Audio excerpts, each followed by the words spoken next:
Bonjour, bonsoir les amis.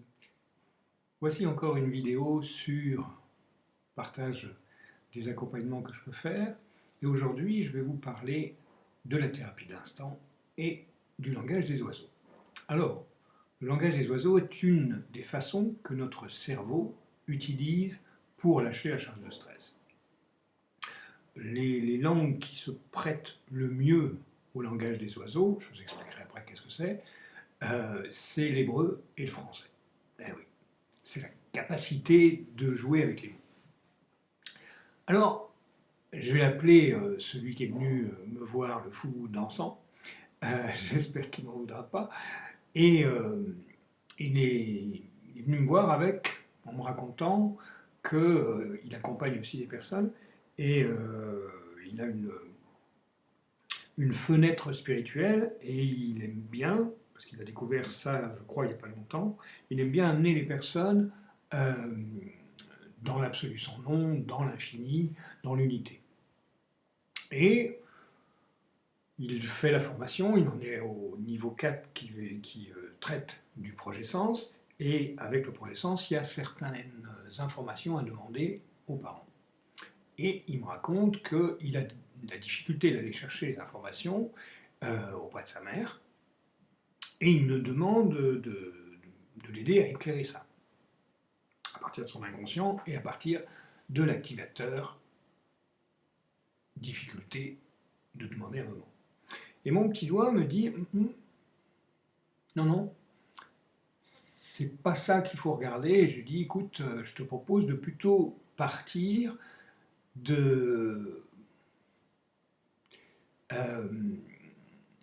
désir que tu as d'amener absolument les gens à l'unité.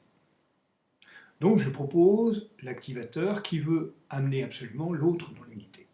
C'est une technique que j'appelle le qui fait quoi, et en fait, avec cette question, et on va trouver d'autres questions au fur et à mesure, ce que je propose à la personne, c'est surtout pas de répondre intellectuellement, mais de répondre à partir de ce que j'appelle le vivant corporel. Donc ça nécessite de savoir le faire auparavant.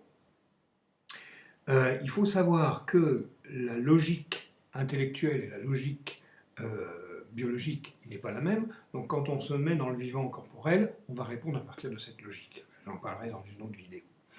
Et ça permet de visiter toute une chaîne associative qui est tenue dans l'inconscient et de pouvoir en fait se rendre compte qu'est-ce qui est caché et qui œuvre en nous, entre guillemets, malgré notre conscience.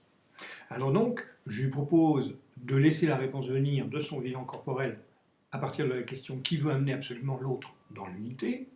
Et il faut aussi savoir à ce moment-là, pourquoi j'appelle ça thérapie de l'instant, parce que ce qu'on s'occupe, ce n'est pas la raison, la logique intellectuelle, non, non, non, non, c'est ce qui est activé ici et maintenant à partir de la question.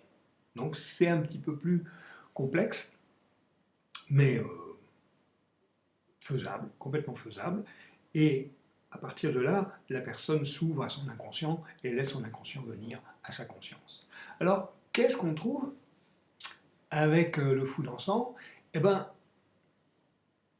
on trouve un lien à sa mère. On trouve, alors je ne peux plus vous donner les réponses parce que je ne les ai pas notées, mais c'est des réponses très, très, très, très, très précises et qui viennent du vivant corporel, et on trouve une souffrance, un malaise dans le fait de percevoir, il se perçoit loin de sa mère, ou il perçoit sa mère loin de lui. C'est comme si c'était un espèce de désert. C'est comme si il fallait combler ce désert, combler ce vide. C'est comme si aussi c'était le tout. l'immensité, la grandeur. Voilà. Et puis on éclaire ça. Et alors, ce qui est étonnant, c'est qu'à partir du moment où on ose, et je dis bien oser parce qu'il y a de la résistance, on ose regarder les valeurs inconscientes, eh bien ça lâche tranquillement.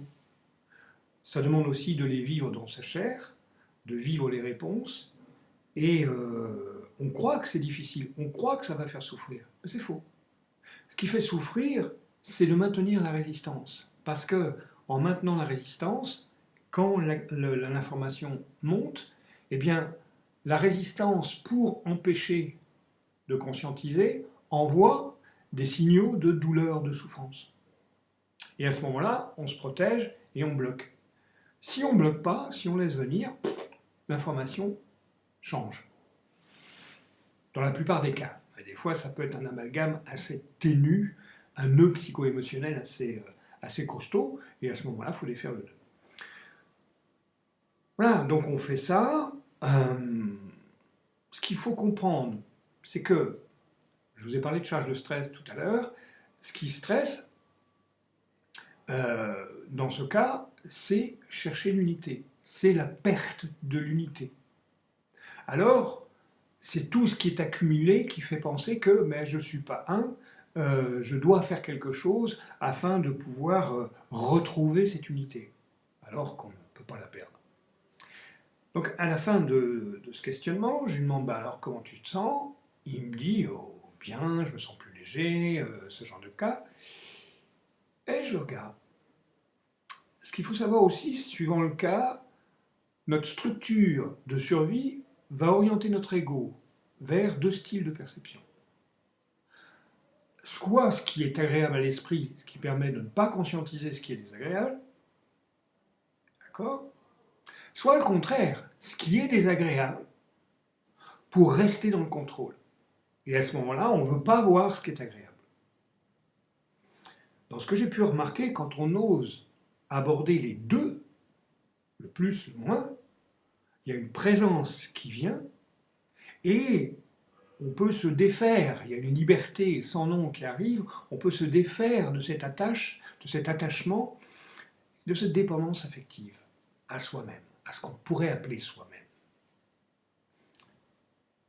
Et là, quand on laisse se faire ça, la présence peut se faire. Donc, je le regarde quand il me dit ça, puis je me dis, ah, qu'est-ce qui se passe au niveau de ton sternum? Oh, ben là, qui me dit, alors il se branche, oh, ben là, qui me dit, oh, ça coince, c'est serré.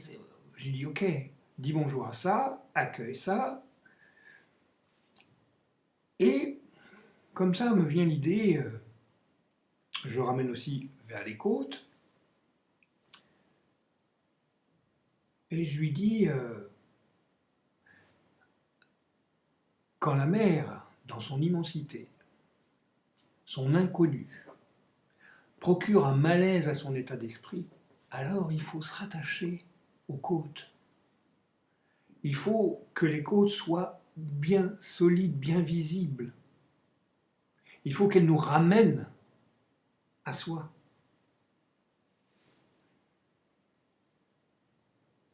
Alors, il me dit à ce moment-là ces mots, ça lui fait tilt, bien sûr, et ça pourrait ne pas faire tilt, hein. Et il me dit, oh, c'est rigolo quand même, parce que les jeux de mots, enfin, ce genre de jeu avec le langage, c'est les Japonais qui l'ont identifié et qui l'ont recherché à travers le koan. Et alors à ce moment-là, je dis oui, c'est vrai que ça se passe dans la koan. Alors, c'est une autre façon, le langage des oiseaux, de lâcher de la charge de stress.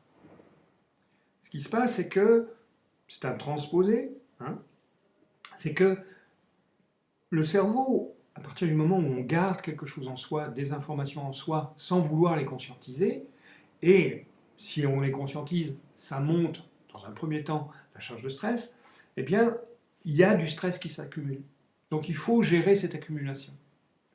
Et pour cela, une des possibilités, il y en a plusieurs, hein, dans les mécanismes de survie, le cerveau va prendre le langage des oiseaux. c'est-à-dire qu'il va jouer avec des mots.